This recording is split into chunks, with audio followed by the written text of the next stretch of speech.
Добрый день, коллеги. Good afternoon, colleagues. If you don't mind, let's start.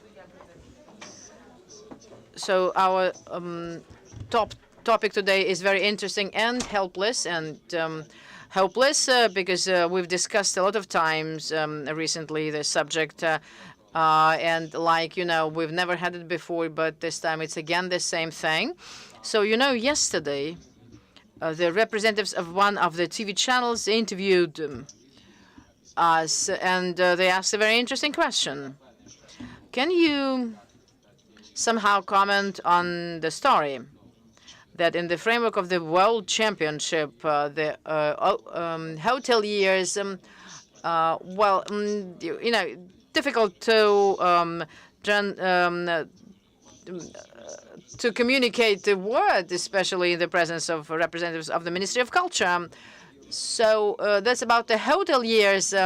Well, indeed. Well, to be quite candid, I didn't even know what to say, because to say that for us it's all very painful, it's just to say nothing, because we are always irritate people that the hoteliers are wrong and their prices are wrong, and they don't have rooms available. And since I commented a lot on the fact that after the draw up of the World Championship, it so happened that there are now rooms, and I can tell you exactly that there are rooms available in our hotels. But strange it might seem, on the website of Booking.com, there are none. And since our mass media and so-called advanced bloggers, to say the least, they are looking only there, using that resource. They say, okay, how come there are no rooms, not available, and only apartments, and it's a record 2 weeks apartment to lease in Saransk, 2.5 million. Well, to buy it will be cheaper, of course. And somehow, and what about inflated prices of hoteliers? It's just like to compare the warm with the sweet. The hoteliers don't violate the law, and if some of the travel resources don't have rooms available, it means that we are working directly with counter agents. And as far as we're finished, possibly plus minus, there will be a chance that we will put some quota on the Booking.com. That's quite common sense, because of course it's 18% plus VAT, and we would like to do it directly, and there's no obligation for us to give it to them. So that's why there are no lack of rooms. Rooms are available. We don't know that. Well, as for fraud, we are unaware, and that's a very popular article of our criminal code, fraud. And if someone wants to sue Booking.com, there might be some results. But hoteliers so far delicately staying apart and some decent framework of behavior. So since the story is related to the prices, and everybody's sort of excited, surprised, irritated, whatever. Today there was some new information available, that hotline to be opened where you can complain about high prices, and I suspect that 90% of the calls will be about inflated prices for apartments, and then there will be explanations that they are not hotels, and then we will find ourselves in the blacklist of Rostourism. Everybody is afraid now of this really happening. So far, no other punishments of the God are available. But hoteliers are law-abiding in the majority of cases, and not only lazy auditors do not audit them, and of course we are trying to not to violate the law. Sergey, I would like to ask you to comment on because on the hotels, because you have a lot of hotels you manage, and some are located in the cities of the football championship. What do you think? Is there any opportunity for those who didn't book anything? How possible it is to do it now at adequate prices? Is there any pricing policy? Good afternoon. Well, actually, there's no problem. I mean, 11. I do work with 9 cities out of 11, and there are no problem, I can say. There might be some misunderstanding as to what we might get, because people will relocate from one place to another, and we don't know how many days they will book a hotel for. Will they use something as a hub? Well, it's difficult to say, but much accommodation is as a platform. Well, it reduces their applications for many hotels, and it's difficult to say when they will come up to the format of final booking. Well, according to our contract, in April, we will have the final list from the match accommodation. The rest will be thrown to open sale, and it's clear that not all the hotels in the cities are cooperating with the match, and some are just sitting and waiting. And people who especially never faced big events, they have a wrong perception of the world. No one has ever conducted a football championship, and in the coming 30 to 40 years will not. So that's going to be some exclusive experience in the period of very difficult perception as to how it will be done, which team will go where, what about the ticket program, who's going to buy which country.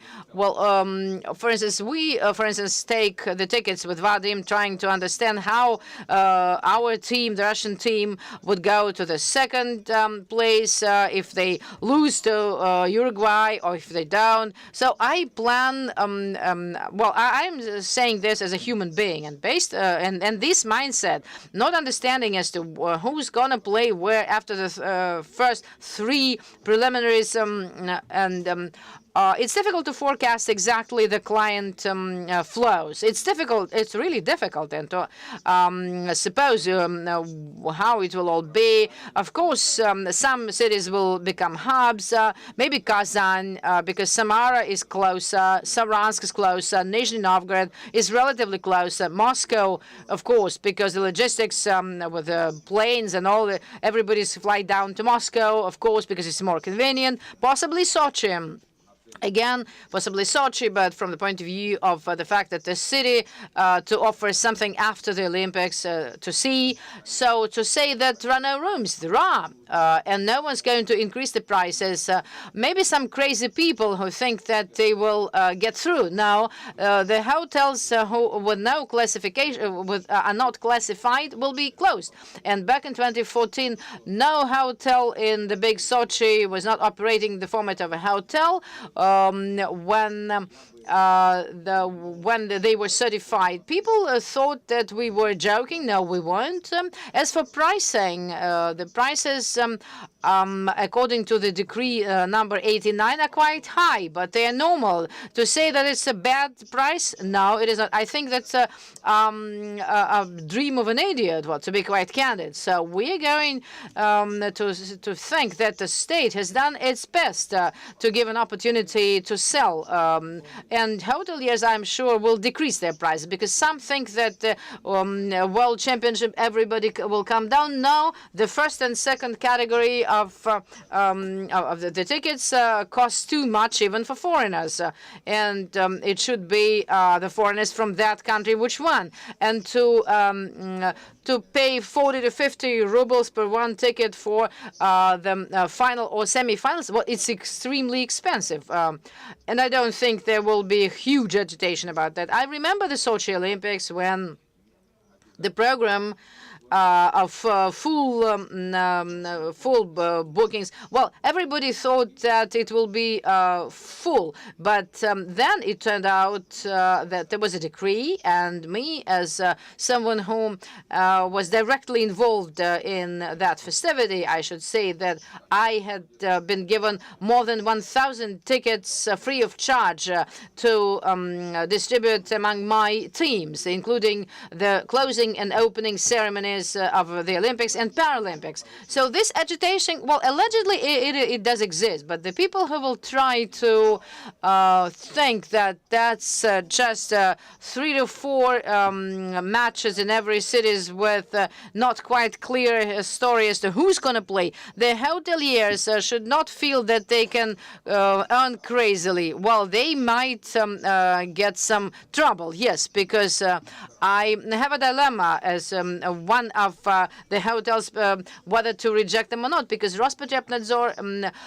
they sort of raped the cup of Federation, a new hotel that had been built 5 years ago according to the approved project. They said that it does not match the project, not to requirements. How can you accommodate people in a hotel which doesn't follow the requirements? No one was interested in their 4 stars. The wall was wrong, the elevator was wrong. So, and then Rospotrebnadzor and accommodating the federal service teams to control the process leads to the fact that there's a feeling that maybe you shouldn't. Maybe the 4 happy days are not really happy. Yes, I know the mathematics is everything okay. I'll earn a lot of money, but the question is how much will I have to spend if I am penalized? And I am penalized now. So, colleagues, I wouldn't set this target for to earn huge money during the 4 days. Yes, it's quite it's an honor to be involved and participate in hospitality of such a big event. That's super. But any good beginning can be perverse. So, and I'm afraid of that. And I don't think that the Federation Cup showed that Moscow was not overfilled. And the strategy of hoteliers is the selection of your own audience. Well, for instance, if you want to work with the Chinese, Indian, and Vietnamese, well, without self-deceit and maybe some quota to identify for the in case someone will come down. Well, it's all very simple. Stadiums, it's clear, the number of tickets clear as to how they are sold, more or less clear everything. Not clear as to who the teams are. When 1/8, 1/4, and semifinals will start. Colleagues, I don't think that the rooms will be unavailable. They will be available because the logistics shows that Saransk, Ulyanovsk, they're quite close. Other cities also quite close, and with the right planning, people will be available, will be ready, will be able to accommodate them. Well, and well, we will not have enough budget for the second Sochi, and Sochi will support it after the Olympics. Same happens in Kazan. It was lucky that the sovereignty of Tatarstan allows it to somehow create this kind of event calendar in their republic that they can fill the region.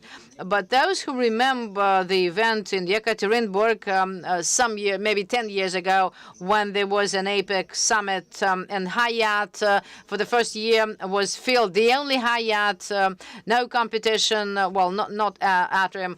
Well, they first year only 11% of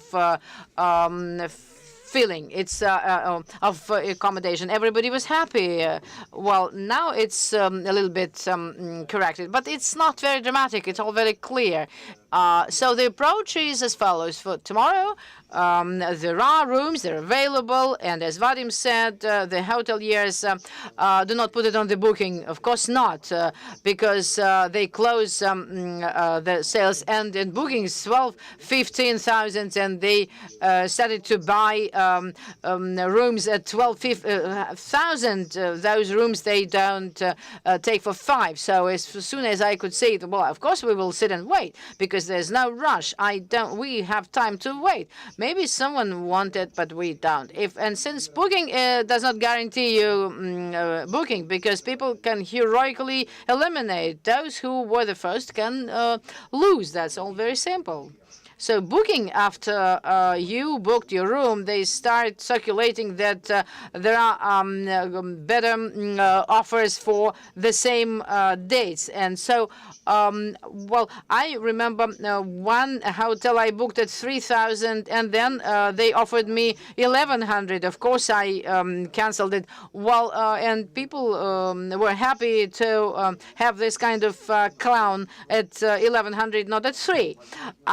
Not at 30. So I think that, yes, of course, there will be masses of different things, and plane ticket will might be at 5 rubles or whatever. It's just difficult to imagine. It's not the number of flights, 100 flights from Moscow. No, they don't have enough planes because a charter program was canceled, and they don't have enough planes to do it. So, and since we joined in the Montreal rules, and this also will start as of summer, so that's why the airlines will not risk. So there will be some happiness, and the good football plans use the right planes at 5 rubles. Well, I don't know, because the runways, it's all there. You have to match the flight plan. Well, it's difficult to say now. We represent hospitality. We represent rooms. Well, whatever rooms, good, expensive. It's a means of accommodation. We are not we are the necessity to stay here overnight, and people, of course, especially in such cities with 4 to 5 matches, of course, the good hoteliers will think as how to prolong this season of happiness. For instance, if in Kazan there's a match, and in Saransk 400 kilometers, maybe they can offer 3 times smaller prices, and then they use Saransk to. And if they organize transfer, so competition inside those. Agglomerate. Well, we can take this agglomeration. I'm sure it will exist. Because we were buying those tickets. 24th, Nizhny Novgorod, 25th, Saransk, 27th, Kazan. We are going to spend the night in Ulyanovsk on the 26th. And that's quite simple. And ordinary people who plan their activities like this, they do it in this way. Why should I do silly things and make Kazan hotel people happy? You know, people have choice. That's why prices will not go too high. Those who will have too high prices, they will have problems. And I think that the price from the Article 99 is good. That's it.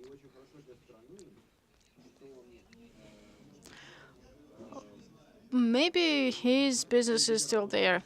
We are preparing anyway. As soon as the tickets are in our hands, we will ask for Aeroflot tickets for 5 rubles. Anyway, 3 years. For 3 years, we are saying that transport and logistics system will be defining, but everyone is asking whether we have enough rooms in hotels. It's strange to hear that, because hotel managers in many cities do not think about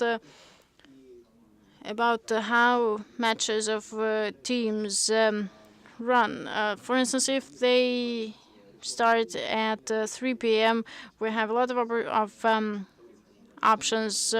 What mode of transportation to use. If it is 9 p.m., it's more complicated. You know, if the match is finished after 11 p.m. and you go out of the stadium and then come somewhere, you can take a train or something, but they might all leave by that time. And about charter program, very interesting question. Charter program within the country, well, yes, a lot of doubts about it.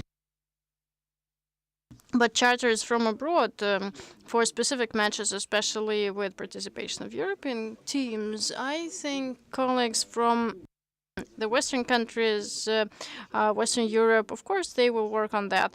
Of course, it depends on the match and the city and what slots they have for charters. I think options like that will come out. We have enough time, and it's easier to bring 200 people by plane to a city and then go back.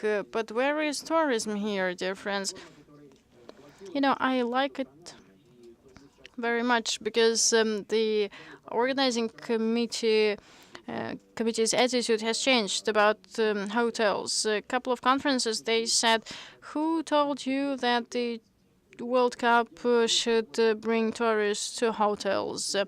Well, yes, quite logical. No one offered, no one promised that, and hotel managers didn't expect that. But the paradox is that if what they say changes during these 6 years, but hotels started to be built according to the decree of the government. If they actually build these hotels and then commercial projects come to these projects and the government doesn't support, but they just press about when they finish, and then they say that the World Cup does not guarantee you booking. That's strange. Another point within the framework of the prices that are articulated in Article 89. Well, I understand. I agree entirely. These prices are quite comfortable, but they also limit us in terms of pricing month before and month after. Local problems arise. For instance, for hotel managers of Kaliningrad and managers of hotels of Sochi, because Sochi and Kaliningrad, it's the vacation high season, and the prices are regulated by supply and demand. But now we have this decree number 89. Well, it's not always the case that Sochi and reason come hand in hand. But anyway, another thing, in the prom, Yekaterinburg hotel managers every time increase prices because no spare rooms around Yekaterinburg at the time of Inaprom. So it was not prices just out of the blue, but very high anyway. And Inaprom and Chinese Inaprom, 2 events, one after the other. 2 weeks of happiness for hotel managers. This week, 2 weeks of happiness for hotel managers is the same period, 1 month after. Why should we have such high prices after? For what? Those who come and look at the matches of favorite team, and they lose, and they drink for 1 month, and why? Why so? A couple of regions came to the government and asked for lifting this limitation, but this decree number 89, well, we have a lot of questions about it when it was adopted 2.5 years before the World Cup. Well, limitation for the Cup of Confederation. Did you see a huge stream of fans? Statistics didn't say anything specific because it was just 4%. Well, we didn't expect anything. Sergey Evgenievich, he said that we as fans of football, we plan to watch matches of the World Cup, and I even visited matches of the Cup of Confederations. I met 6 hotel managers at the same stand. Well, probably it was just a coincidence. But since this event is not very much in demand among the fans, well, Chile and Mexico, yes, they support their teams. 3,000 people from Chile and 2,000 from Mexico. The same thing about World Cup. Yes, we can multiply by a ratio because the number of fans will be larger. They support their teams at this important football event. But quarters, quarterfinal, semifinal, and final, what will happen? 4 matches for the cities, but then that's it. I think that the aspect that was touched upon about the audits, so the reception of Mr. Putin for a hotel is easier in terms of the number of audits and checks and controlling officers that visit the venue and check your hotel for safety, security, and everything. But it's a paradox. If we say that the World Cup is done for fans, why so many limitations? There are not so much VIP. We receive people every day. Why yesterday they were not interested in how we do it. In Volgograd I saw the same thing. A policeman asked at the reception who actually came to you 2 hours ago. Who checked in? What is he doing? Why is he asking this question? How is he helping his country in terms of security? Asking such questions. But at the same time, flats for rent in Volgograd for a day. No one is controlling this market. Why there's this balance? Why none of the state offices work with this? They just do not get into it. If you want to ensure security in hotels, actually it is already there, but you do not ensure security in this private sector that is now undermining the image of Russia. They have huge prices. Those who go to booking, they say, no, I'd better sit in my sofa at home watching football. No one is controlling this. No one is getting into this to check what is happening. No one is paying taxes. But in many cities of Russia, actually flats for rent, the number of them is the same as the number of rooms in hotels, 50-50. But the one group, the hotels pay taxes, they are fine, but the other group is not checked at all, not audited. Probably that's how they support SMEs. Well, it's just a number of options. Just look at the law on hostels. They say we can do it in residential flats. Then they say that we shouldn't. So it's not a good thing to have a hostel in a residential building. But the state thinks that it's okay. When we say that security is about checking everyone in. But the registration process, migration registration process, is so different from one region to another. But St. Petersburg case is just awful. This city is the most tourist city of Russia. Well, World Cup is just peanuts. But St. Petersburg is a tourist city. You always come there and you have a lot of things to see. To go sightseeing, thanks to Peter the Great. That's the only city where they forced L Post. They just forced. We previously paid for foreigners 120 rubles per night, but for hotels in the mid-season is between October and April, I think, when the price of a room is about 2,000 rubles, and two foreigners are registered and you have to pay 200 rubles. Well, it's absurd, and Russian people should also be registered 20 rubles per person. And when you just count in a hotel with 300 rooms the number of people, when tourists come with their families, bring their kids, so we are talking about internal tourism, yes, and we should show that we have something to be proud of. Not only, rockets and ships and all that. We can show the buildings, beautiful buildings, and everything is so beautiful now. We actually we're proud of our Ministry of Culture because they did a lot.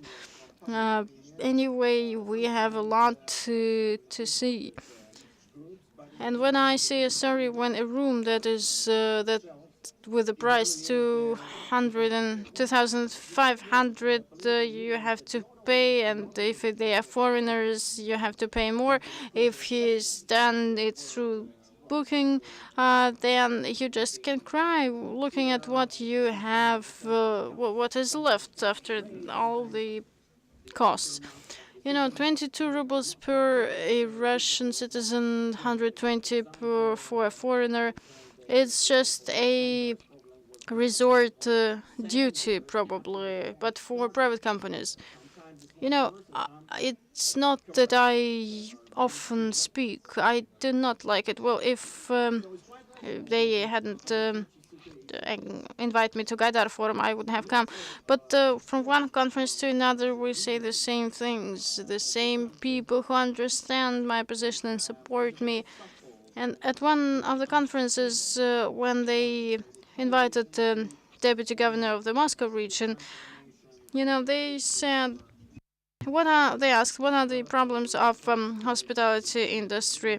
Mr. Prasov left, and that's why I came out. I just asked a couple of questions about the migration service. They said, well, electronic government is everywhere.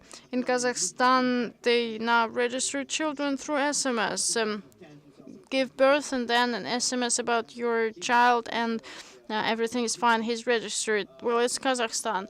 And they say, electronic government, yes, we will do this and that. Vorobyov, the governor of the Moscow region, is now working on that. So this hype lasted 3 months, pilot projects and all that, but then it all stopped. And we every day write all these things manually, and it's always humiliation, because the fine, if I do not register a foreigner, 400,000 rubles.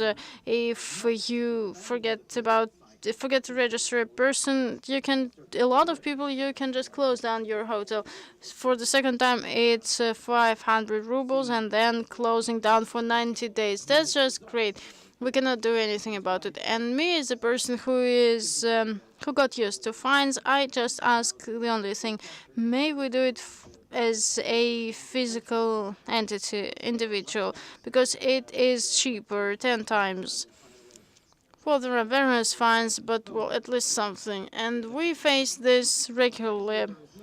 Yes, the hype started, but, I know about a hotel where they have 600 Chinese people every day. They stay for 2 days in average, and every day you have to register 600 people. They have funny surnames, but if you just read the paper what you should do, you have to copy passport, all pages of their passports, scan of all their passports.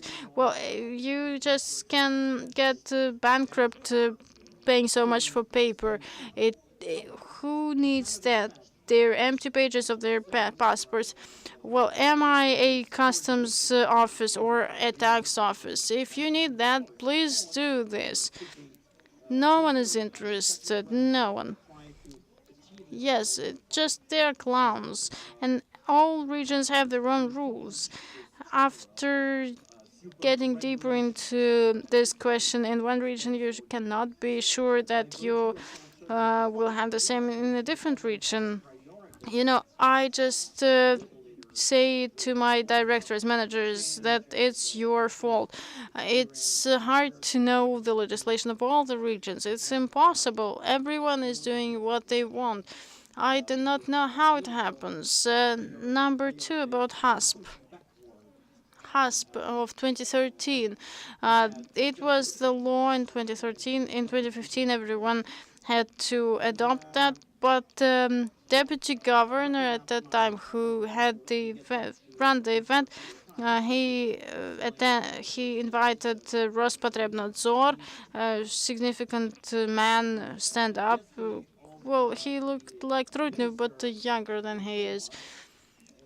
And he said, what is it all about HASP? Rospotrebnadzor said, don't be upset. It's just Just a recommendation. You know, everything about recommendations is not about fines, but according to this regulation, the fine is 400,000 and 700,000 and 1 million, and then the closing down. And he said, okay, we'll sort this out. They phoned me from the Moscow region and told me that the head of the Rospotrebnadzor of the Moscow region didn't know that it's mandatory. So they audited me, but after having some events, we had the hysteria with security. They sent me so many papers. They always send me new requirements. Well, it's easier to close down. When they sent me the book, what I should do to be in line with their security requirements, I just have to cut my headcount. Utilities, the lamps, LED lamps, it's good, yes, but now I actually try to control people not stealing them. Yes, they cost a lot, 150, 200 rubles for people with 200,000 as a salary to just steal a lamp, a light bulb like that. It's a happiness, and I have to check all that. All these things taken together, it's just a deadlock. What are you talking about? Tourism or blacklist or registry? What are you talking about? Just come and look what we have. And before we invite foreign guests, they have to take pills and they have to be checked, go through medical checks. And we're thinking about whom we should invite to do all that. But everything is digitalized now in taxes and duties. Everything's fine. We cannot register these Chinese guys to do it through gostuslugi.ru. But if my counterparty, who is servicing me and offering me personnel, I have all documents, but they do not pay VAT, and I should control them. If I do not control them, they will take money from me. That's just a circus. I do not know what they want from us. I should be in charge of everything, work with booking, with services, with all taxes and duties and pricing. How can I do all that? I do not know, really. Sergey Evgenievich doesn't like to work, that's why. No, I do not like doing all these things. I think it's just crap. We can talk for a long period of time about this, but it's a small business. No one needs that. A couple of years ago, we visited Georgia with Alexander Vladimirovich. We visited Batumi because they couldn't come to us because they are Georgians, but we could visit them. No visas, nothing. And very good thing they said. Georgians, they received us great. They are just magnificent. We were so happy leaving them. That was just absolutely amazing. 4 days is 1 day, and a lot of things to remember. And these people said, we are thankful to what has happened because now wine is on European quality. You can produce anything and Russians will drink it. And Russian market is now closed. We had to improve quality improved, and then it went to the European market. Business that gives us 5% of GDP is the business star, and this business star is fostered in Georgia. No oil, no gas. The sea, well, not very good sea. Stones, no sand, and this is Black Sea. Turks, why do not they have Black Sea resorts? They do not build resorts on Black Sea International, no. And that's why Georgians say we have 5% of GDP, and tourism gives us this 5%, and now we're fostered, and they help us a lot. When the country has oil and gas and everything else, tourism is not needed. I'm sure of that, because everyone says, let's just have a one-stop shop and then use it, run it in the Ministry of Tourism. We are under whom? Rostourism or the Ministry of Culture? I do not know where to go. That's why I do not go anywhere. Why going there? They do not know anything. So today I heard on the Echo of Moscow, the radio station, they say that Ms. May created a new ministry, the Ministry of Loneliness. You know, loneliness out of 60 million people, 9 million people feel that they are lonely. So they created a Ministry of Loneliness. I think if we create this, what will happen? We want to create a ministry, and we went through hearings, through the State Duma, through the public chamber. Everyone said, yes, we need such things, and nothing happened. So we will fight anyway against our problems, and we'll be sued, because everything is getting more and more expensive, more and more hotels are built. Sobyanin is saying that everything goes fine. Yes, these New Year's holidays are better than the previous ones, but now it's just it's bad times now. Week 1 and 2 are good, but then it's bad, and you cannot do anything. More and more hotels today, and the heritage after Sochi and World Cup is growing. Client stream is not growing. Next year, the same problems. Profitability of investments is dropping, no regulation, and the main thing is that everyone has their own KPI. Someone is just doing decorations. Someone says that the working capital is growing. Well, no, we should not work in this way. Some of the companies that accepted credit cards in services, sometimes now they say in beauty salons, we do not accept credit cards. I know what it is all about. I started with the same.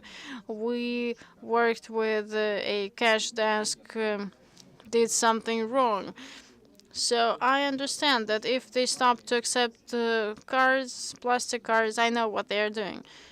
So it is about, again, if they do not see that, they do not want that. That's the whole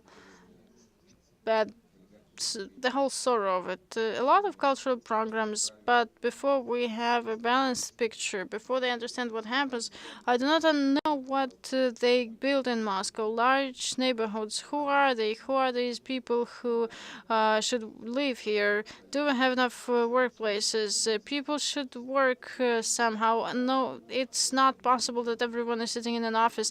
You know, production sites. I visited Ulyanovsk, in Ulyanovsk, economic zones, a lot of factories, and you think that it's a different world. Everything is in production sites, but in Kaluga region, why is it so bad? So all these factories are high-tech, 20 to 30 people, no personnel at all. And that's why before we balance the whole picture, nothing will happen. And they will just force me to register 600 Chinese every day. So I'll keep silence. Thank you.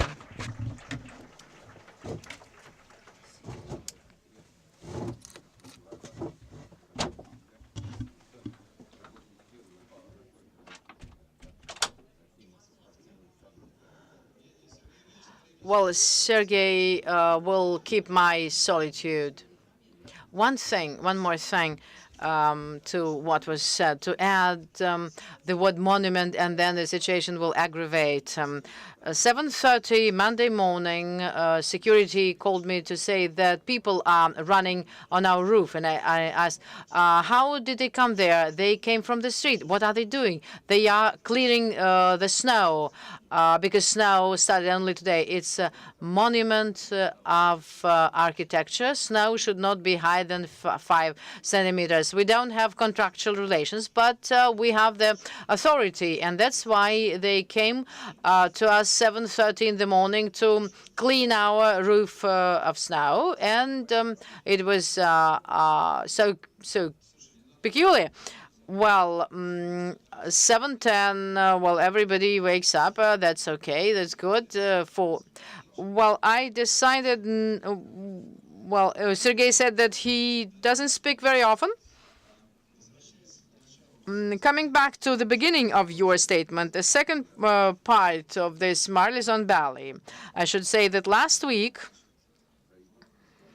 the main authority of internal affairs, they were switching off the hotels from from some services, and well, they say that up to 2021st, 22nd, they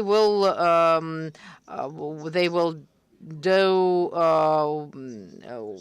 well, because we are tired of bringing tons of paper, so they will switch us on to electronic devices. Well, I think that the football championship has been fully discussed, and if there are questions, I'm ready. So sorry for this 2-and-2 format, because we are the first ones, so I am, as the moderator, can do it.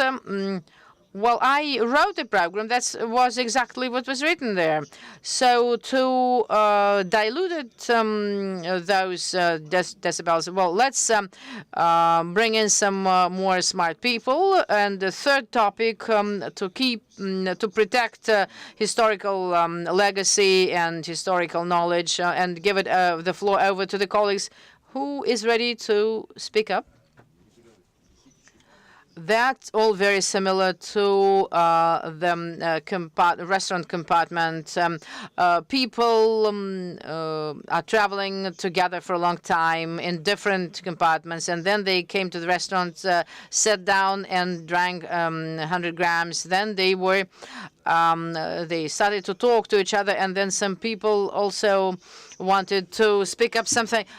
And Vadim Solovyov represents the Ministry of Culture. So we are traveling, and we believe that what we are doing for you, and that we one day will come to you and we'll do something together. So we'll try to prove as to what our directorate does. Just a couple of words about our work. Several years ago,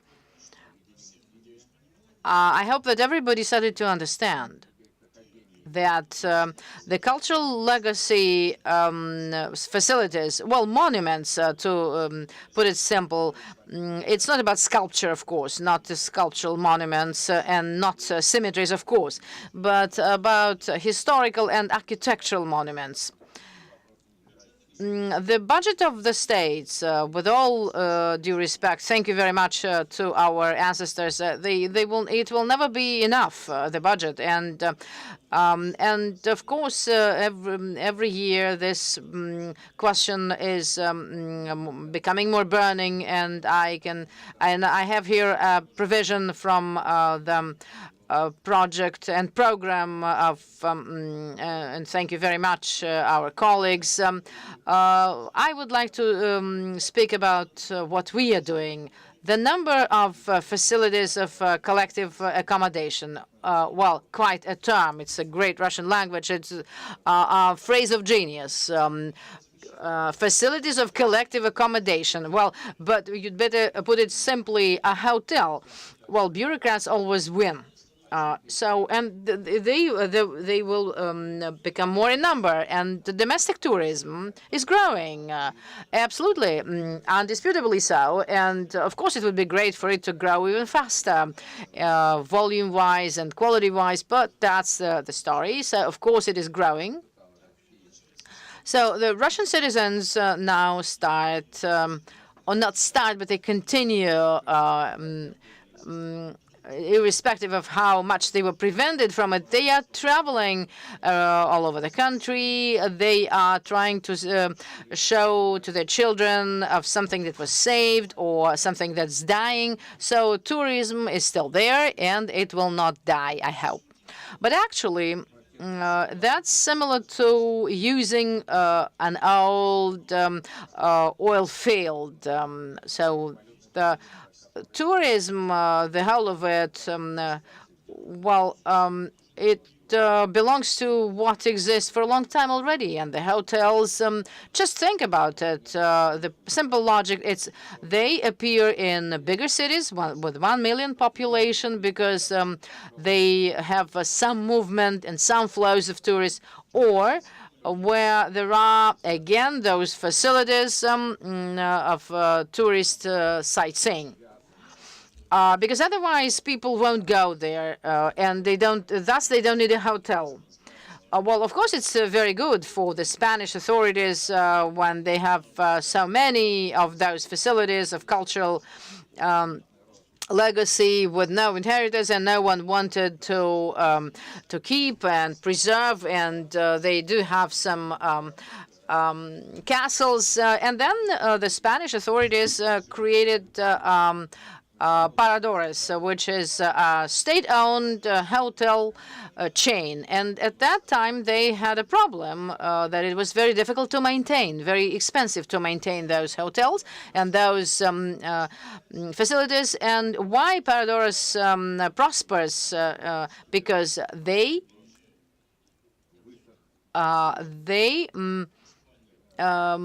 cover. They took care of those facilities and sightseeing facilities. So why I am telling all this is because, well,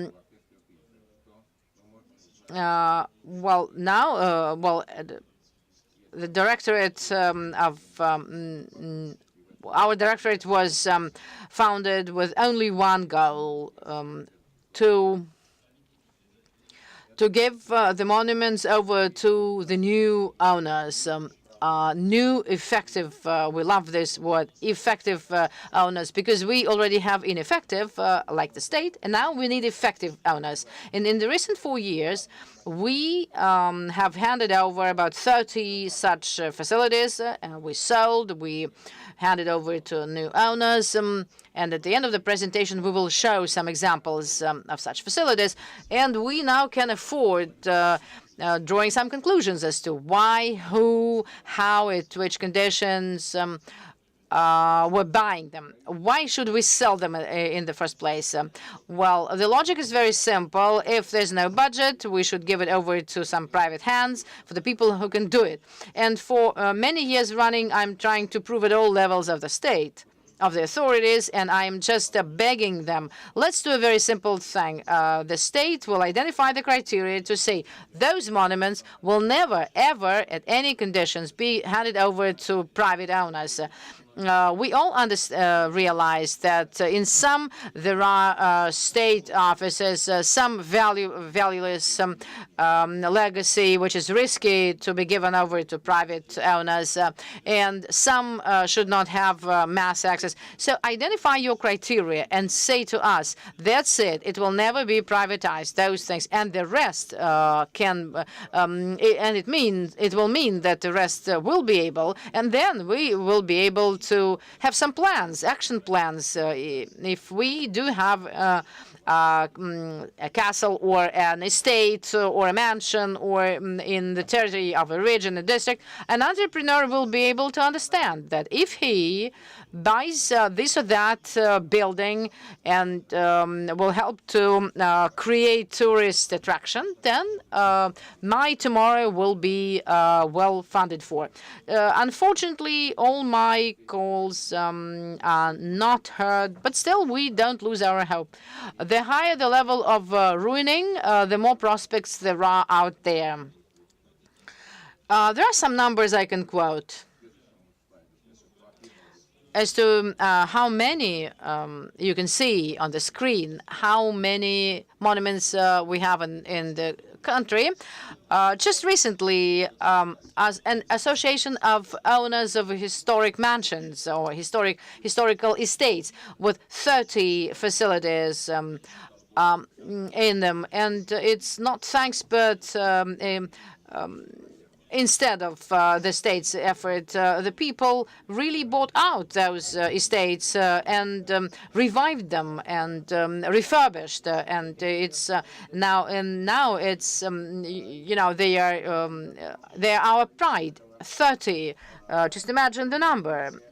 City of Moscow also reported about 20 monuments in the recent couple of years were restored. A big number. But not to tire you more.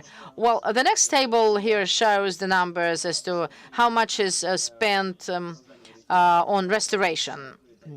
Well, it's all very simple. The budget has some capabilities. They are not able of going beyond it. And I think that currently the budget has come up to the maximum of its capabilities. The numbers have grown, not much, but still. And the Ministry of Culture, and I wish health to those who are there, they are doing their best to be able to invest the money into restoration. A separate story about who's robbing, who's stealing the money. But still, there are monuments of world significance like Solovyov, and people are saving it. And just look at those ruble numbers, and I will quote you $1 number. To start restoration or save whatever which needs to be restored, you will need one of $300 billion. Different experts provided this kind of estimate. It's a space-high number against what the budget can offer. And the only way out is the one I quoted. We have to maximally simplify the handover of what the state is incapable of physically to save to some private owners. And then there's bureaucratic activities underway actively here. We mentioned the 1 ruble lease estates. Well, in my perspective, it's great. You invested, you restored it, and then in 5 or maybe 4 years, if it's not a big building, you're happy and your lease is only 1 ruble. But my question is, why do people need it to lease? Why should the state keep it and not provide good opportunities to the owner? Because they can pledge it, they can collateralize, they can sell it, or give a new life. And not entrepreneurs are ready to play this game with the state, this 49 years lease. Because, of course, the lease allows the officials to control what kind of lease payment you have. I will come to you to penalize you, 300,000 to 400,000. And or we might terminate this lease contract because if you are bad lessors, but the building is already new. So this is just a half measure. That's tricky, but to fight through this this authority, this state barrier, it's almost impossible. And for 18 months we are marking time because we do have this list already. First we had only 300 facilities. Now it's only 42. The state is ready to hand over using the way of privatization to auction it or to hand it over to the charter capital of a joint stock company.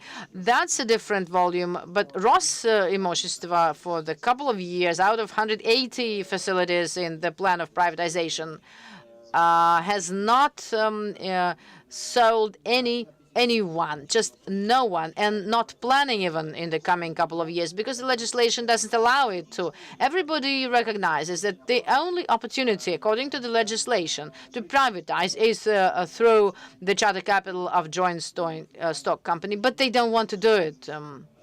Because the question here is the system of appraisal. What money we should sell it at. And it's known that in our country and the governors and the ministries, they did it at the price and the controlling, for instance, the prosecutor's office, they say that this building was sold with violation of the rules and at a low price. And if, for instance, we are selling a hotel, there are two options of pricing. Number one is annual revenue multiplied by something, but the most realistic one is what the people are ready to pay for it. Those who were selling it know it. It's the similar story. If you don't have money in the budget to do something, let's sell it. But then how will the prosecutor's office react? We don't know, but now we need money. And then I know the municipal hotel, a monument of architecture, which is being sold by the municipality, and the deputies decided that it will be 400 million. Similar building with similar number of rooms, but refurbished, was sold in a neighboring region at 120 to private owners. And when I when I articulated the number to the mayor's office, I said, okay, here the facility is better because it's 70% refurbished and it has cash flow. It's an operating hotel, but you are selling something which is so old. But they said, but we need 400 million badly. So it so happened that I am an honored employee of the prosecutor's office of Russia. Well, not everybody is that lucky. And I came to the prosecutor's office to see that after every sale, my deputies here at I always had to visit the prosecutor's office, and when I came to ask them, guys, just explain what kind of question can you ask if if I don't, if I'm not involved in appraisal, because it is cascaded down to me from Rosimущество, and I am giving it over to the specialized organization, and you reprimand me that it was too cheap. And seriously, the Lieutenant General, the head of the department, he reflected on that for a second and said, you know what? But we have to start our own prosecutor's expertise. So, and what about the law on the appraisal? Well, it's nothing for us. And if our expert says that it was too cheap, sorry, that you have to go to court. So I'm a specialist in both areas. I cannot see any solutions now, but it's a very, very sad point. Just a comment. May I finish? The thing is that we are living in a world where legislation created a deadlock. What we call market price is not the one. This is the price from the report of the estimator. People understand that market price is the price you paid for buying something, not the one that is on the badge. If you come and bargain, that's the price. If it was 120 and you get 70 at the end. But the head of Rosimущество, Dmitry Pristansko, says, well, why so? We will give you a venue for 100 rubles. You might sell it for 70, and that will harm the state. Well, you can assess it 500 rubles, and the absurd of the situation is obvious, and we will sell for 30. The market is formulated in your offices, not in the market. Maybe it's because I'm from that place. I can say something to defend our position, but I do not know what people can answer. My example is about assessment. Two companies assessed one venue in Crimea. One company said 100 million, and another 1,100 million. So what should entrepreneurs do? What should officials do when they face such things? Assessment of the prosecutor's office might have the figure of 2,100, and that's it, and you cannot argue about it. But let's not talk about the sad things. You know, I allowed that offices, that bodies to have practice and think about how we should tackle such things. We do auctions. I bring the documents, print the documents. From one hand, yes, before the venue is sold 100 for 100, and after 3 auctions, one buyer bought for 80. Everyone thought that it was a conspiracy and they stole something. But nothing bad. Everything is fine. So that's the practice. Someone should be this scapegoat for such things. About leasing, I'm not going to talk about it now, but I have a question in my presentation. What should we do? I already touched upon this. It should go to private hands. But at the same time, I'm getting back to the subject of our mutual journey in the same train. For me, it was always a problem to convince a future new buyer why they need it. In the cities like Moscow or St. Petersburg or Kazan or Irkutsk, this question is not asked. In these cities, business anyway will have some demand for new buildings, new venues. In the Moscow region, 130 venues, premises, or estates that are not in the hands of the state. No one needs them, and the state doesn't know who should take it. And I try to offer this to owners. For instance, now we sell the estate of Grebnev. You know this. This venue. This is a magnificent estate, very good ponds, 40 hectares of land. But it's hard to understand who might need this and why. And the question is that without development of internal tourism, we will not be able to save these premises. We do our part of work. We try to recover this dying sites of cultural heritage and give it to people. But without development of tourism, this is just a way to nowhere. On the 30th of January, we will have the hearings in the public chamber, according to our initiative. We're talking about development of Russian estates and development of tourism. Roskomtourism is interested. Rostourism is interested. It was an old term. And I see the understanding. The federal target program for tourism development, it can help, but it cannot offer solutions. Creation of tourist infrastructure for federal budget is only possible in part. I can say that it's just give us roads, and then everything is fine. People will come. Like those owners of 30 estates who invested their own money, they will do everything on their own. But roads, it is impossible without the state. Someone lives in these estates, someone will do the reconstruction. On the 30th of January, we will have the hearings. We'll try and change the situation. We will also talk about setting up a purpose fund, targeted fund for restoration of cultural heritage sites. Probably we will work on it. That's it. That's it from me. Thank you.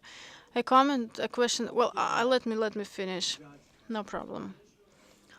I looked at the statistics again we have in the presentation, saying that we've achieved the ceiling in the development of internal tourism or saturated the market with venues for collective housing, and we do not need them. No, that's not true.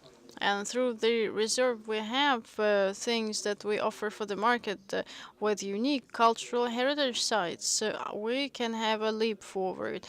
I did the restoration of New Jerusalem, and the places are not wild. The history is very well developed. The businesses around, land is very good. A lot of things around. But before New Jerusalem, when it was in just ruins, they just had a candle shop, and that was it. But after the first year, we just did the project, the design, and started the construction. A lot of people came to the the manager, and people asked for land. They wanted to rent land, and they understand that people will come, tourists will come. I live in Mozhaisk, and I came to the mayor once and said, "Do you know that 2 million tourists go through Mozhaisk, the city of Mozhaisk? That's official statistics. They go to Borodino. That's quite obvious. It's a huge magnet, a powerful one. We know about that, but why didn't we do anything to have these people in Mozhaisk? Just probably they can stay for a day or two or buy something." He didn't think about it. He just got lost. It's just a case from my life. In the center of Mozhaisk, as it is the case for many Moscow region cities, is a jail. It's a heritage, cultural heritage, but it is a wild thing to have a prison in the city center and being a cultural heritage. He was interested. I said that, for instance, Kristy jail is outside of St. Petersburg, and now they will build a hotel in this building. And I offered something similar for Mozhaisk. There is a point in the city if you put a wheel, sightseeing wheel, you can see half of Russia from this attraction. That's how attractions should be created. Well, I hope that everything will go fine. But businessmen will have to get used to jail, to prison conditions. Actually, I visited this prison many times, and I can prove that I can show you around it. It is a very interesting building. I hope that we will do something similar with Butyrska jail. I visited this prison also. It's also a very interesting building. Any kind of history is valuable. There is no bad or good history. It's history of Russia, but and the names, the people who were in that prison. I understand the story about hotels. Prisons turned into hotels. I think that is a good idea. It is much more interesting than to have just a fence around the building in the city center. But it's a question of terms. Just a small comment about Mozhaisk. For Mozhaisk, these people are not tourists, just transit passengers, but we should turn them into tourists. Tourist is a person who stays for a night. The best definition is from Mr. Sirchenko. He said that tourist is a person who slept outside of his house once at least. We're all tourists, but I'm talking about men. Women, please do not be offended. We're all tourists. Just a small question, comment. I faced the subject of historical and cultural heritage, historical buildings. I think that leasing for 1 ruble, well, it's a one-sided solution. Not everyone is ready to grab it. The cases when such venues are sold are rare, but if you have a cultural heritage venue, according to the design, you want to make a hotel out of it, and you succeed in this. Well, it's not an often case because it's hard to make a hotel out of an estate. But the question of design is very important. There are design companies and they do restoration projects. those who do restoration projects, there are not a lot of them, and it's a very small market, and the prices are very high. But to define what is protected and what kind of restoration you can do, for instance, and a businessman in a region can get can have a commitment for restoration, but the restoration process is sometimes 10 times more expensive than reconstruction. In some buildings, there is nothing left to protect. But that's again about the same question. We need to lift some barriers, but sometimes it's scary that something might be ruined. Am I right? I'm listening to you, and I again think how wise the corporation, restorators are a corporation. Those who protect monuments, how good they are in keeping their secrets to earn money on that. I've been working as a client for many years in many venues, monuments, historical monuments, historical sites, and my task was to explain to restaurators and contractors that mixed maximum utilization of a customer higher than the fee. So that's what restaurators usually do. You are right. These fears are there and they are supported very actively, but the truth is completely different. One of my wishes and our dream is to take a new owner by the hand and follow him through this crowd of the specialists and stay with his wallet with him. So the solution is very, very simple. You say that there are not so many of such specialists. There are a lot of them, actually. You just need to bring them.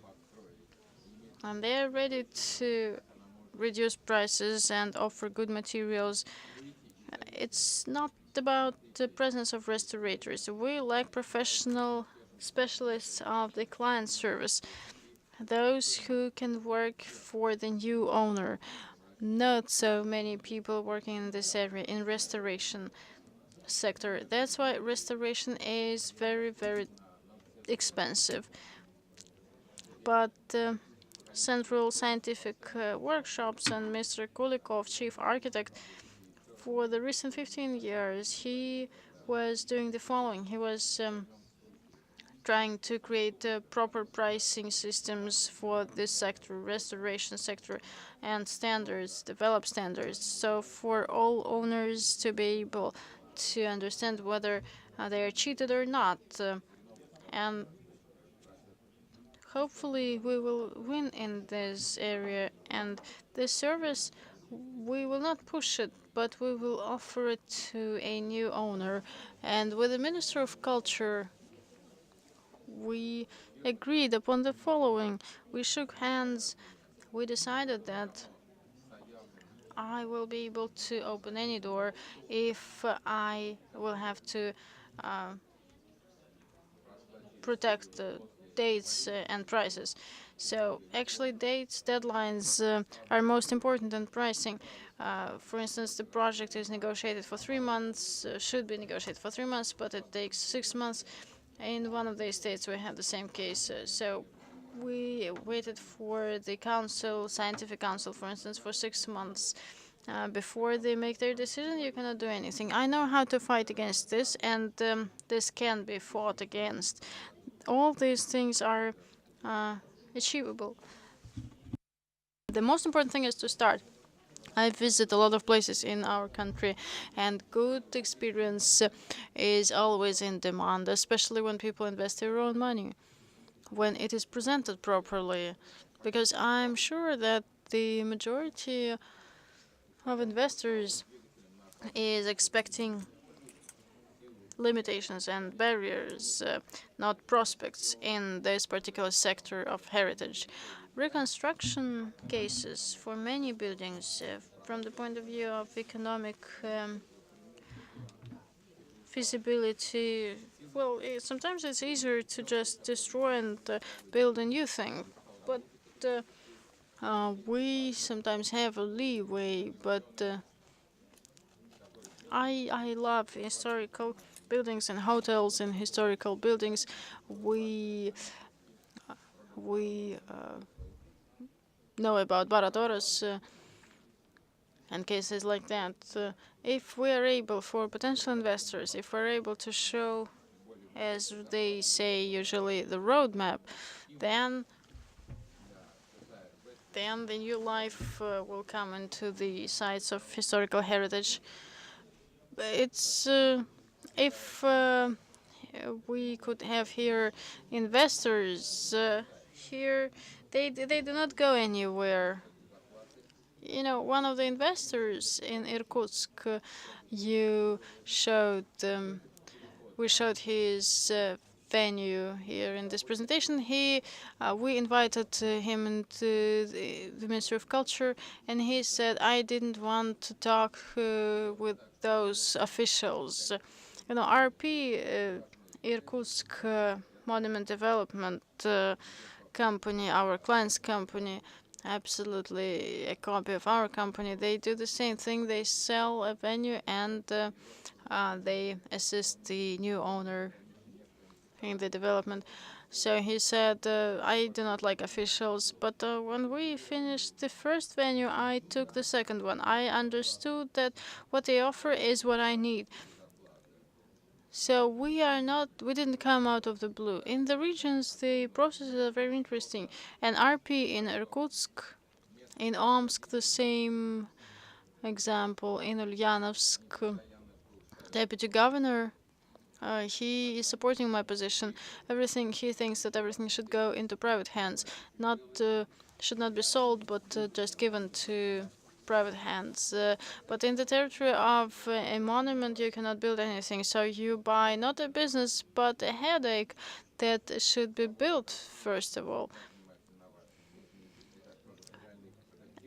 If you have to pay something every year to the state, because 40 hectares is not about agriculture, something else. So business community knows about all these problems and details, but on the level of officials, no. Yes, we'll try and prove our position. So we've been working with it for many years now. So Ivanna Tabachnikova is now going to speak. And please, you're welcome. Thank you very much. It was very interesting. Была перед нашей сессией. So I was harsh, but and they said that still I had only one person in the Ministry of Culture who was someone from us. Now I have two. Добрый день, коллеги. Good afternoon, colleagues. Well, I wanted to express my opinions, but decided not to interfere with my colleagues' statements. But what I would like to say about the monuments, to refurbish them to be hotels. Well, I was not lucky enough and never to work in chain hotels where everything is done right. First, we calculate, then we do the project work, and then we come up to the performance indicators when we have it built. I worked a lot with monuments and facilities where the owner said, I don't care about money, but I want it. And there were cases when we realized that for instance, the payback period is 40 years. 40 years, and the owner used to say, but that's beautiful. And that's very sad because sometimes he says it's beautiful and he doesn't care about money. But when the facility is ready and there's no payback, and the story is different.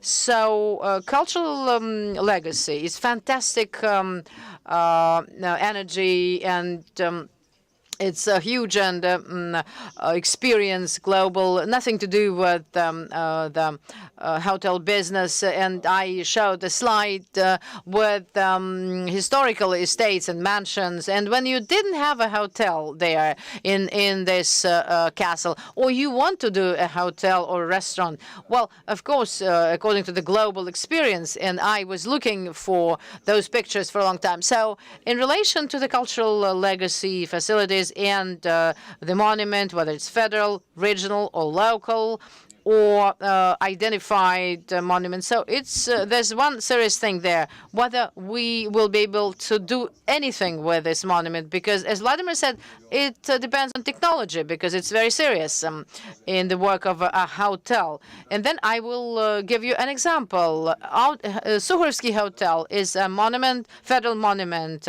It's a 60-40 distribution of space. 60% of space is something that cannot be used as rooms, because it's corridors and basements.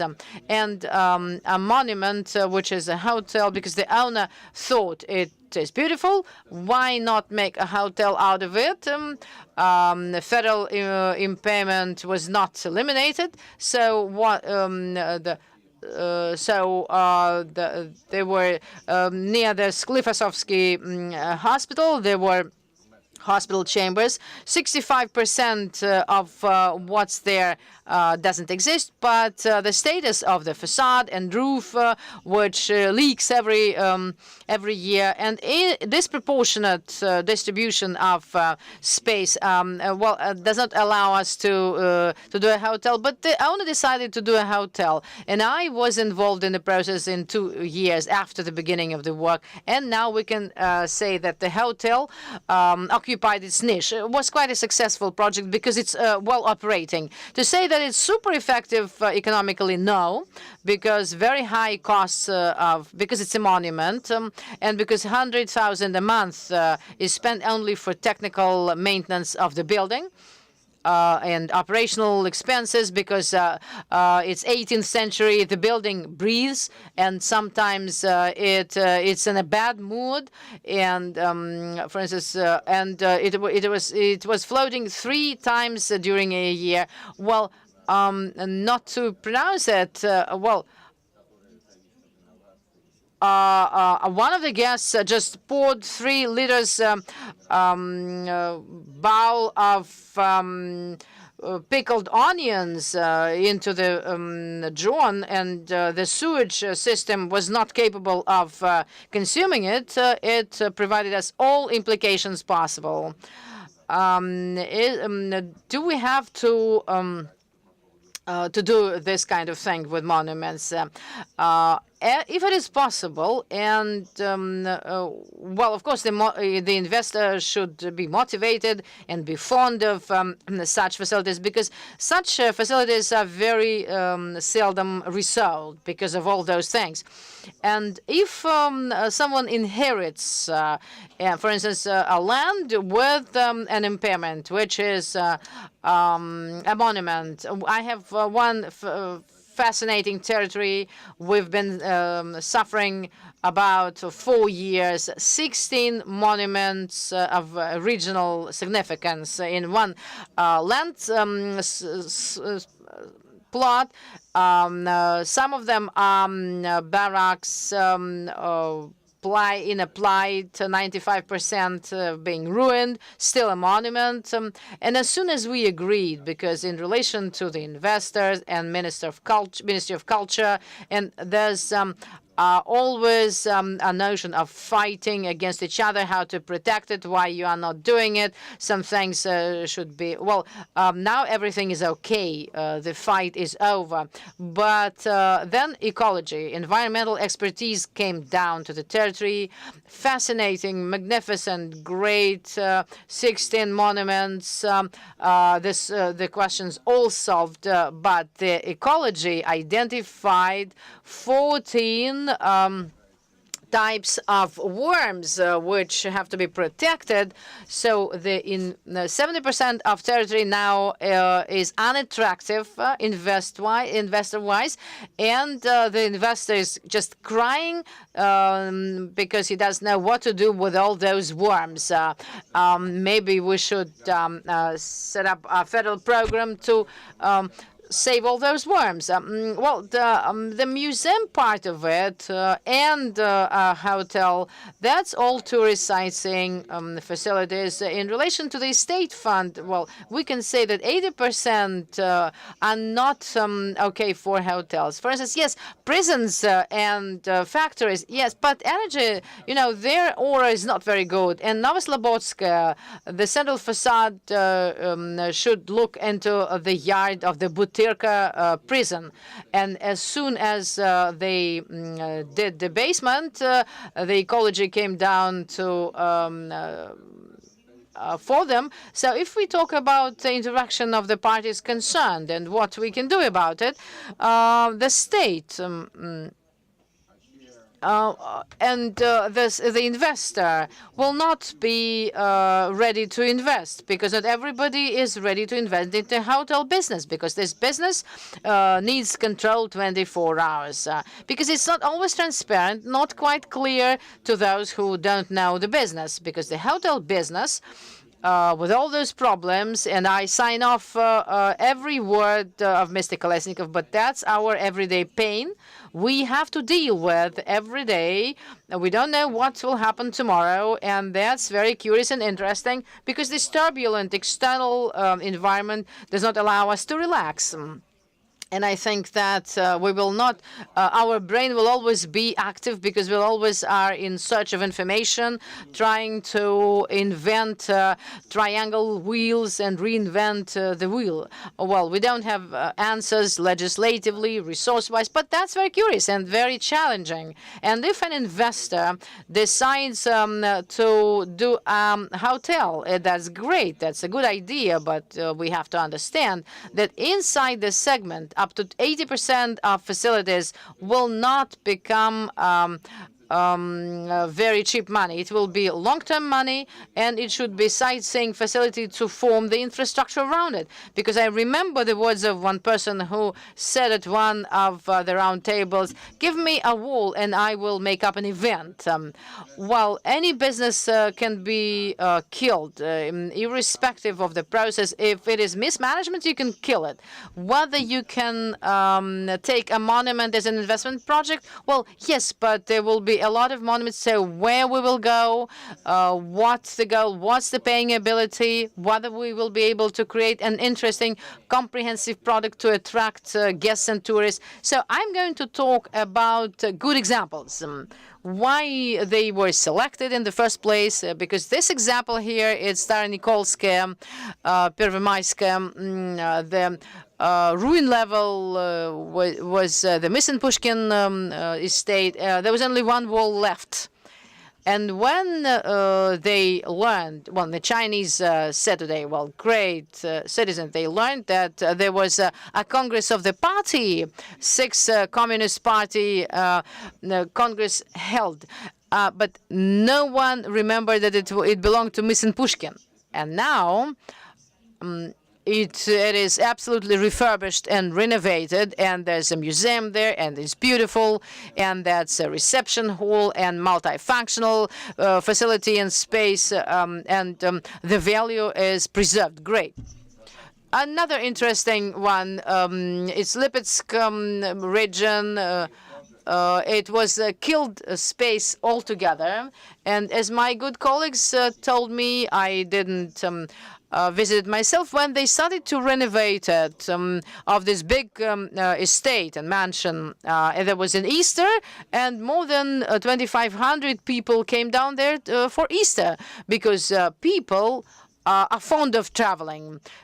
People are fond of the old things, the present things. They're interested in sincerity.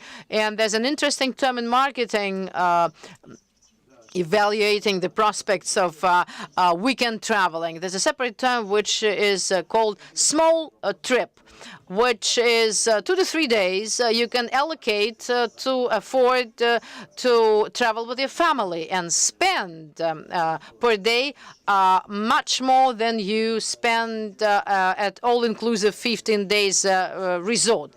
And when you ask a question where you spend this money for, people don't know, but it's great that the conditions are there and people spend their money, they invest, and they don't have any negative emotions. The geographers are very interesting. We have auto tourism, we have a big number of routes.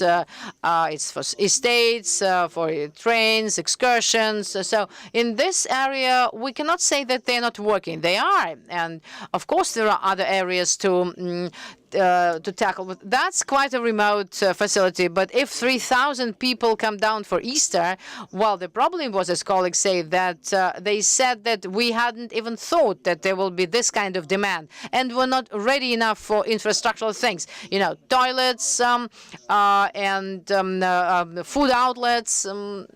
Okay, we will get ready, and it will all be good. Another interesting monument, former typographical facility. It's a federal monument, which was reprofiled into a hotel with 178 rooms. It's Bauman Street in Kazan, quite a central street. The complexity was that 12 entrances. They are to be open for open access because it's architectural monument, which increases the security staff by 14 people. So a very good example, because the logistics and the configuration of the building matched well to a hotel facility. Very good facility, 4-star, and they are certified at 3, and they positioned themselves at 3, but they are very good 4, because they went on in Kazan and they take on other niches and monuments. They are looking for smaller facilities. They're going to do luxury hotels with 5 stars. Interesting projects in wooden shack, which is going to be a hostel. So, well, if you understand all those underwater stones, so they were quite aware of all those things. It's quite competitive as a project. Another interesting project that we can see here, we were quarreling with the owner so much. It's a building of a hospital, and because of sandy soil, it went down 1 floor down, and they lifted it from the sand and clay, and the building was well, original monument, and they protected all the roof beams and facades, and with elements of decorations in the basements, including the tiles of the beginning of the 19th century, which were protected initially. The owner wanted to make a hotel. Well, when they asked why bronze beaver, because everybody died in that fairy tale of Andersen. And he said that they didn't allow him to call it Anderson. That's why bronze beaver. So from the point of view of internal style, interior style, well, it shows that not always there's a monument or a wooden craft does not always impose us to keep the and protect the style and interior of the past time. And this facility is well matched. The person who comes in will have a lot of questions, likes the facade, but the interior is created to for questions as to why this way. It operates well, and you can get acquainted with it. All facilities that I mentioned, they're all private investors, no state involvement. That's another interesting facility. We don't know what cultural legacy is here, because talking to the owner, I am calling on him to get involved and do it, because without our involvement, the city of Kurgan, it's school for boys, quite an interesting configuration of the building. Very peculiar inside. It's lead casting and roof beams, and they opened it up and showed it magnificent brick with a modern, interesting restaurant complex on the ground floor. And we linked the two buildings, and in this case it's a visualization. But the facility is practically ready for opening. We're going to open the hotel in April of this year. 15th of January, the restaurant will be open, quite well functioning. If you ask me what about the economic indicators, well, needless to say, there are proportions, of course. The balance, the best balance, number of rooms and profit center. But here I think we should focus on the following. When we take over a monument, whether it's economically efficient to have 19 rooms. Well, 60, of course, is better. But in this case, a desire to match it, there will be no super economics. Well, there will be some, because there's a niche, there's economics, and there's somewhere to match it with. Very complicated facilities. Sukharevsky, like here, it's 3 floors, you can see. No facade. Well, that's exactly the facade and the roof are the monuments. Just across the road, the old, it's the other. It's the other side of the Sadovy. It's the Sklifosovsky Hospital. It's what was here during the Soviet Union. It was a scientific laboratory, chambers, laboratories. Well, it was in a blight, the building, and 90% of the elements were lost. Can we say now that economically it is profitable? In 2 years of my being involved there, to be quite candid, it has very strong competitors. If someone asked me from the very beginning, should we make a hotel there, I wouldn't do it. But but now I can't do anything, and I work in the conditions there are.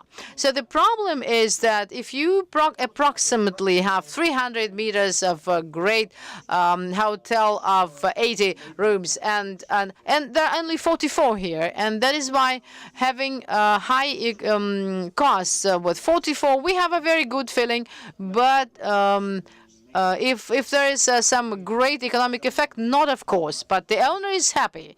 Why so? Because no one asks money, and very often it happens that they ask money for a facility, so everything is okay here, and he is okay with an niche, but it's complicated because of its operational side, because it's too expensive. Separate attention should be paid to this because it's town monument. It's Plus, the Plus town. When you come to Plus, whatever is there cannot be more than 250 square meters and not higher than 2 floors to keep the style of it's the whole town a monument, and a lot of estates where now they locate cafes and guest houses. Very good hotels, by the way. Well, if you need another facility there, a big facility there, because then there will be tourists, I think, plus 6,000 tourists during the Soviet Union, because there were big accommodation facilities. Now, no, I mean per season, and now we have only 2 two vessels that stay there 4 hours and leave. Because when the investor was reflecting on that, well, he thought there are so many hotels, they're so small. But just imagine, and if someone, if a big amount of tourists will come down here, there will be, well, people will go to different things, to this wooden shack. The atmosphere is great. But there are others who will pay expensive, 10, 11, 18,000 a day, and will feel very comfortable. And those who would go to a wooden hotel with no more than 900 per room. So this town really needs a flow. Do you want that they want? Do you want that the people, the population wants this flow? No, they don't. They say no, we don't want any flow of tourists. We have a season. Everybody come down and leave. That's a dilemma because we say that everybody should be involved in creating. Very often the local population is not happy about increasing flow of tourists because it will not be as quiet. And I don't remember the article and the quotation. Don't try to create a Disneyland. If you are creating a tourist attraction in a smaller town, please keep it still quiet. And there are a lot of contradictions here. But that's a very good example because in Plus there will be another facility, and I hope that the owner will decide to do it. There's one classical blue ocean because you will not win clientele from the old one. Those who will be ready to go 370 kilometers. Because on the 9th of January of last year, the Plus town was full, 85% from Moscow. St. Petersburg and Arkhangelsk and Moscow is all around. Moscow is running from Moscow, but the question was that very interesting example and lots of well, they don't care very much. Moscow cares more from the point of view of control. But of course, again, this question was mentioned today. We have different towns and cities, and due to lack of the answer to one question, there are some regional questions, of course, asked. And sometimes to have nothing to do with common sense. That's not myself. There's something lost. Okay. If still it's an investment project or not an investment project, very important was mentioned by Vladimir. If it is a 1 million population and with tourist flow, and you don't have a desire or money to attract this tourist flow, then possibly it's going to be a serious, good investment project if it is a 1 million population city with quite a short payback period. But this, it's a cascade of lakes and churches ruined completely. That's an object. It's not just a tourist facility. It's a huge, very interesting investment platform.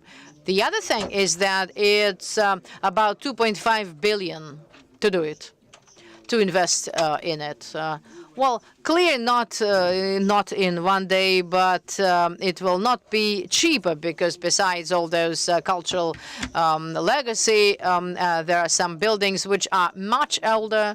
And it's very sad that today the investors so far are not ready for this great, magnificent estate, and it is dying. Well, whether it attracts tourists, yes, but it's hazardous because it is not controlled. Desire to make a selfie from a very high point. And that's why sometimes people fall off it. But this is a very beautiful place. It's in Frязино, very, very close to the city of Moscow.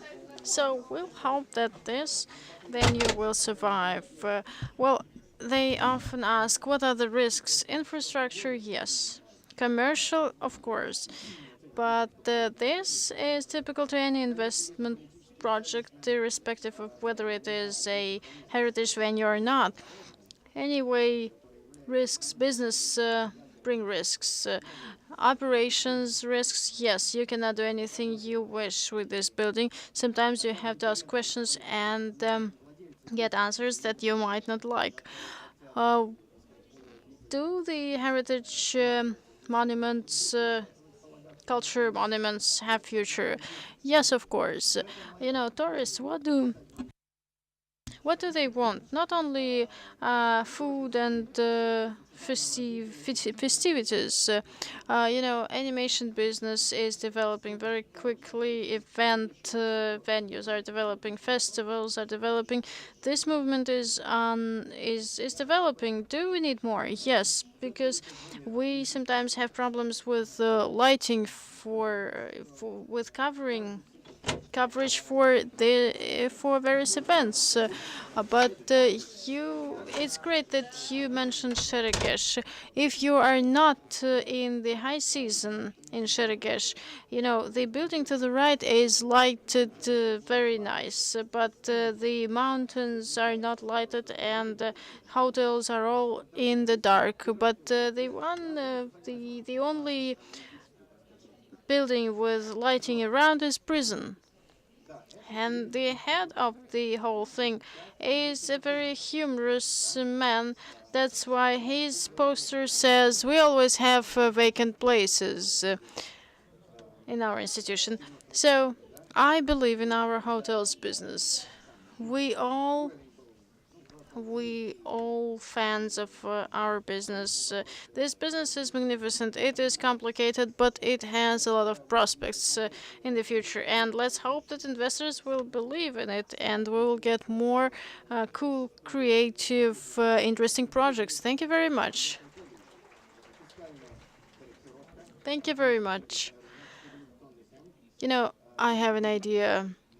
I remember the post of Dmitry Bogdanov. He is there at the top rows in this room saying about why in Russia we lack resorts, especially the all year round resorts, and the state should ask oligarchs to collect to pool money and buy islands somewhere in an ocean and to create a resort out of this place. Our planes bringing our tourists living in our hotels. Well, this looks like a utopia, but we are trying to develop resorts that we have in our own country.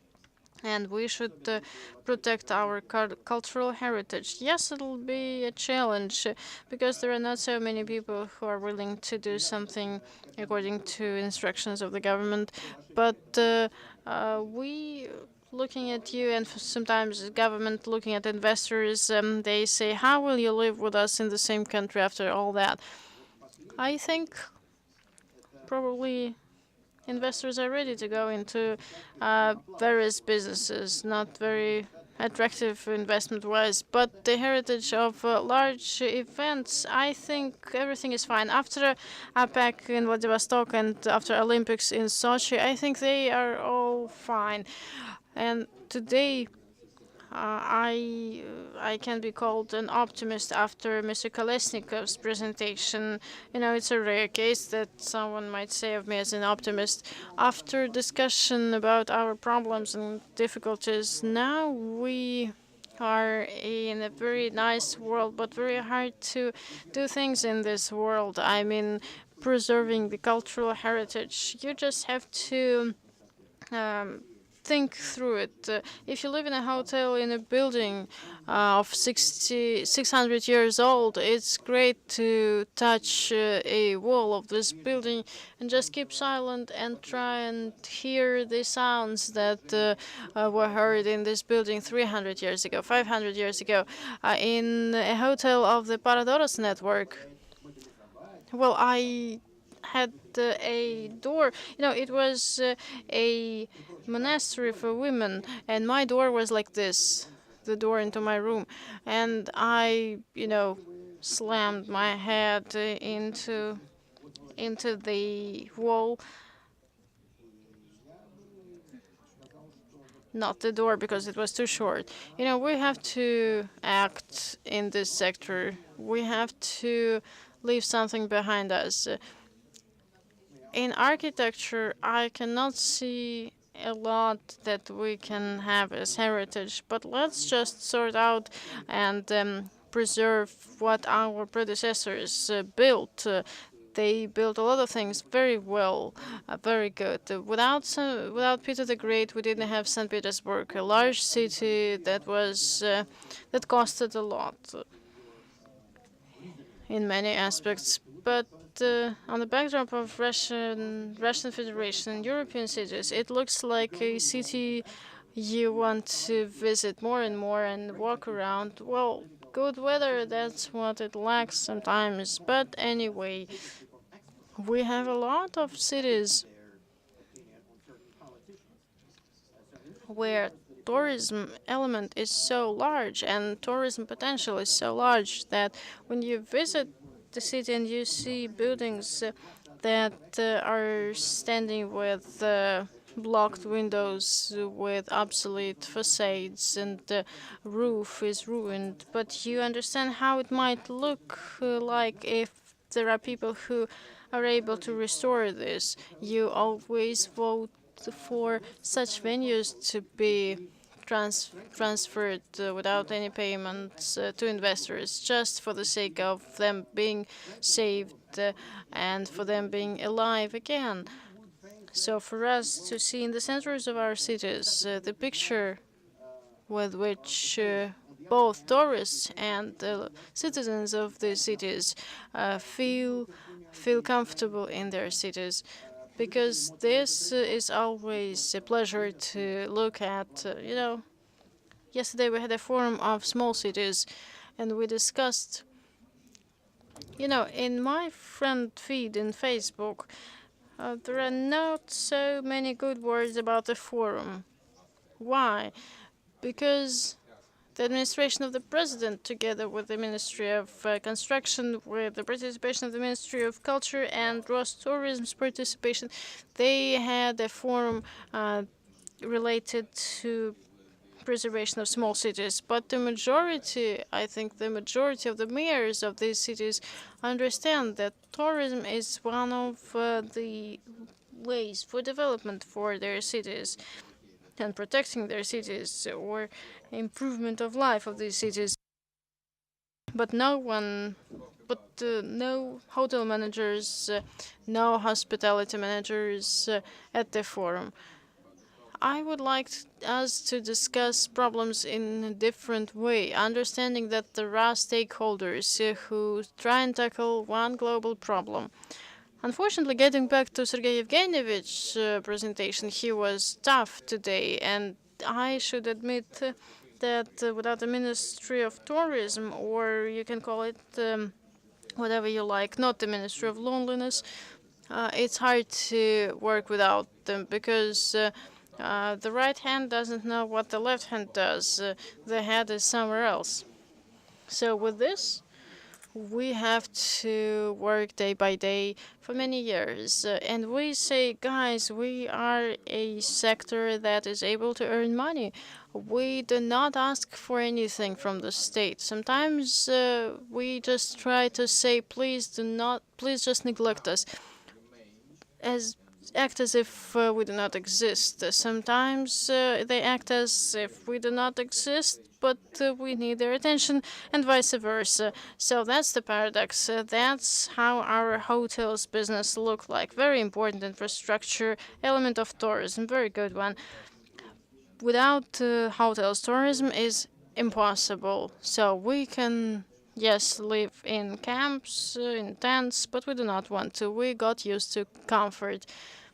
That's why let us, our guests, feel comfortable. Let them feel comfortable if we're hotel managers, and let's express our hospitality. It's great if we all have good business, good profit, and they do not punish us for this. And my last point, I think, Alexei Kucher, I am so envious about the photo you posted on Facebook. Let us all have such large yearly bonuses. Thank you very much for your attention.